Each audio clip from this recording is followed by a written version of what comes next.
I now present to you Mr. Stephen A. Douglas and Mr. Abraham Lincoln to campaign for the 1858 election of the Illinois chair.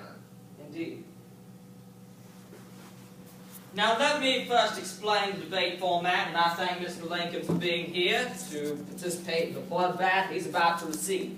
I will speak for 60 minutes, he will speak for 90 minutes, and then I will intercede one last time for 30 minutes before this debate is over.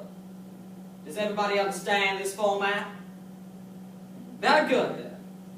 I will begin.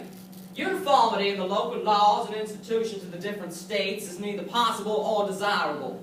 If uniformity had been adopted where the government was established, it must have inevitably been the uniformity of slavery everywhere, or else the uniformity of Negro citizenship and Negro equality everywhere. I ask you, people, are you in favor of conferring upon the Negro rights and privileges of citizenship?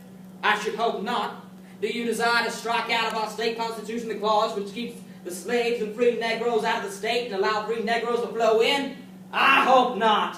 And do you wish to cover your prairies with black settlements? Do you desire to turn this beautiful state of Illinois into a free Negro colony? I should hope not. In order that when Missouri abolishes slavery, she can send 100,000 emancipated slaves into Illinois and become citizens and voters on equality with yourselves, the hard-working white farmers of this state.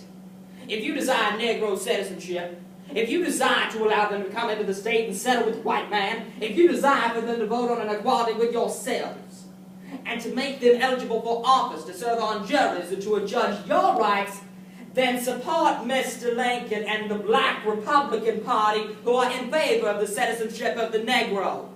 For one, I am opposed to Negro citizenship in any and every reform.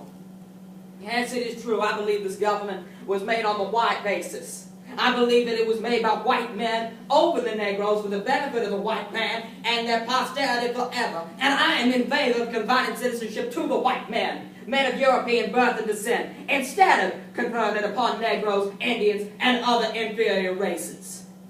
Mr. Lincoln, what do you have to say to that, sir? Douglas has shown to the people of this great nation that he will not address slavery. By supporting the right of the people to decide in their own state if slavery is right, they have supported popular sovereignty. By advocating the Freeport Doctrine in Kansas, he has tried to stop the spread of slavery. How can you elect someone so divided on a key issue?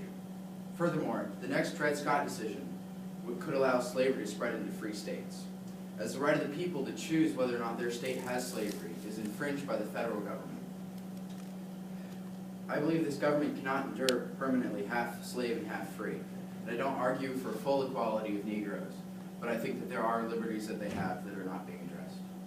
I would agree with what you just said, Mr. Lincoln, that this nation cannot stay half free and half slave, but indeed it needs to be all slaves in order to abolish the right of Negro citizenship. Furthermore, Mr. Lincoln and all his other little abolition orators who go around and lecture in the basements of schools and churches, read from the Declaration of Independence that all men are created equal, and then ask, how can you deprive a Negro of that equality which God in the Declaration of Independence awards to it? Now I hold that Illinois has a right to abolish and prohibit slavery, as she did, and I hold that Kentucky has the same right to continue and protect slavery, that Illinois has to abolish it.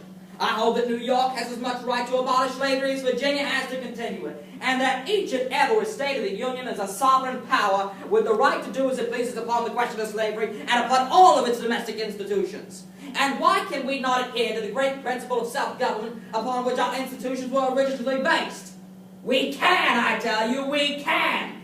I believe that this new doctrine preached by Mr. Lincoln and his party will dissolve the Union if it succeeds. Am I right, people? Indeed I am. They are trying to array all the northern states into one body against the South, to excite a sectional war between the free states and the slave states, in order that one or the other may be driven to the wall in a civil war. Thank you for joining me. I now conclude this debate.